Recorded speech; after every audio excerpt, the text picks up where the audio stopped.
Hello everybody, my name is Starrapter and welcome to the channel. So in this video I'm going to address a big question that a lot of people have. I hear it all across Facebook, on Twitter, even on my own personal YouTube channel here, is what Star Wars book should I start with first? And that's a very big important question because there has been decades of Star Wars books spanning all across the now called Legends for the Expanded Universe. Then it goes into 2014 with all of the canon novels. And I think the easiest thing to do, the best choice for right now in 2021, is to pick yourself up Star Wars Light of the Jedi by Charles Soule. Now, this is the cover that is the exclusive cover, but there is also another cover you'll see in this image. But this book starts off what is called the High Republic. It's a brand new era in Star Wars storytelling. So why am I telling you to start here?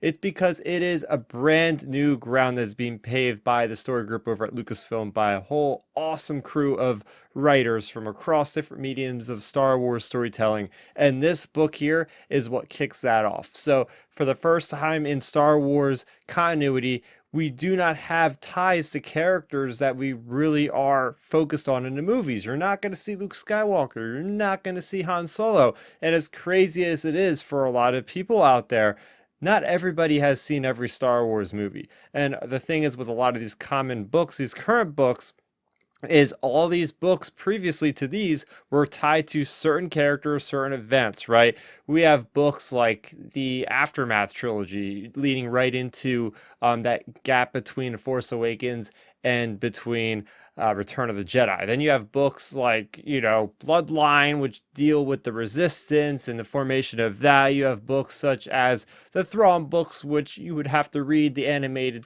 or you'd have to watch the animated series to really get into those. So that is the point I'm trying to make, is a lot of these other books have a little bit of baggage. You have to know a little bit about Star Wars to really dive into those. Whereas I feel like I can pick up Light of the Jedi, I can hand to a friend that maybe hasn't even watched Star Wars, and they can actually get into it and understand it because there's no preconceived information that they need to know about to really get into this book here. It tells a story that is epic in scope, that'll keep you entertained, no matter if you're somebody who likes a mystery book or a book that is like a big disaster movie, or if you like a lot of action, space battles. This book really does have it all. There's so many new characters that have different backgrounds, different villains that are some of the most exciting villains in the Star Wars galaxy. And I gotta admit, that is absolutely true. We have these villains called the Nile, which cause havoc. They're like space Vikings. We haven't seen anything quite like that in Star Wars. Usually it's like the evil Sith or some version of the Empire, not some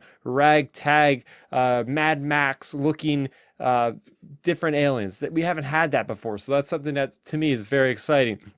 You have badass Jedi. So when Obi-Wan Kenobi says, the defenders of peace and justice in the Old Republic, these are the Jedi he's mentioning, not the Jedi from the prequels from episodes 1, 2, or 3. He is really talking about these Jedi during this time, and it is set 200 years before the events of the Phantom Menace in its own little carved era of time, where the Jedi are the people that the common man know about. They're the people that are there with them, helping them out. This great disaster that happens in this book, you see the Jedi at their absolute best, at their absolute height of their power, using the Force as legends and seeing their abilities really shine through, seeing them help the common man, helping them up, helping save planets, not just waging a war like they did during the Clone Wars and the prequels. Seeing these guys is awesome. The Knights of the Round Table, the Crusaders, these guys are going out there into the Outer Rim, which hasn't been explored, to find something new. And we're seeing great moments of triumph, but also some crushing defeat in this book. It really does have it all. And the great thing is, starting with this book, if you do want to go further down the rabbit hole, there is plenty of other content there for you, whether it be young adult novels, whether it be the middle grade novels, whether it be the Marvel comics or the IDW comics. There is plenty of Star Wars The High Republic content, and now is the best time to really capitalize on just jumping in, because now everybody's at the same ground level in 2021.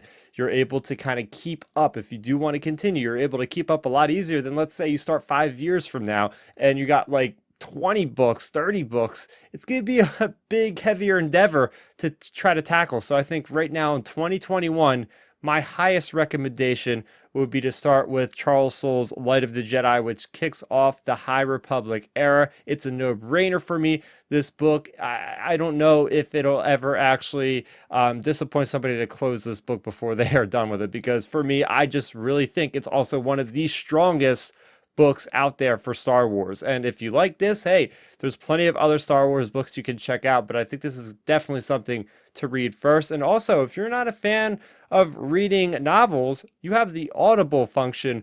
You can download this, and they have sound effects. They have awesome music that is intertwined with the plot. So there you go. So many options for getting into Star Wars reading.